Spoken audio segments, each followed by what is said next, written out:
హామీలను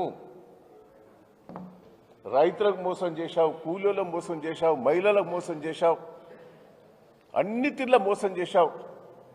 నేను పోలీసు ఇంతవరకు పెద్ద గారు చెప్పారు, పోలీసును కూడా ఒక కార్యకర్తలుగా వాడుకుంటారు, మీరు అధికారులను కూడా కార్యకర్తలుగా వాడుకుంటున్నారు. ఇది మంచి పద్ధతి కాదు.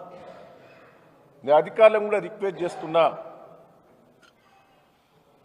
ప్రభుత్వానికి తొత్తుగా ఉండకుండి, పార్టీకి తొత్తుగా ఉండకుండి, వాస్తవాలు చెప్పండి,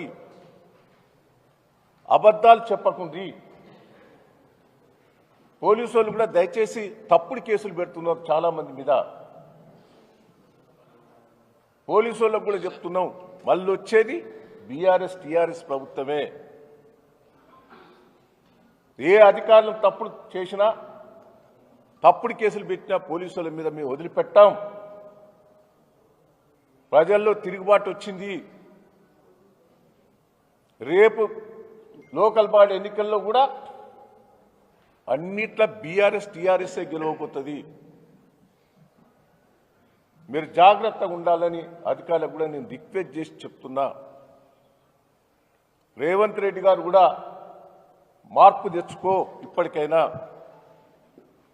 ప్రజలలో రియాక్షన్ వచ్చింది, ఇదైనా అర్థం చేసుకో.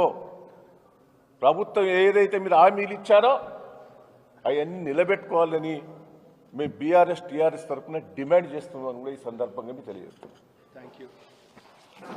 ఇంతటితో ముగిసింది. సహకరించినటువంటి మీ అందరూ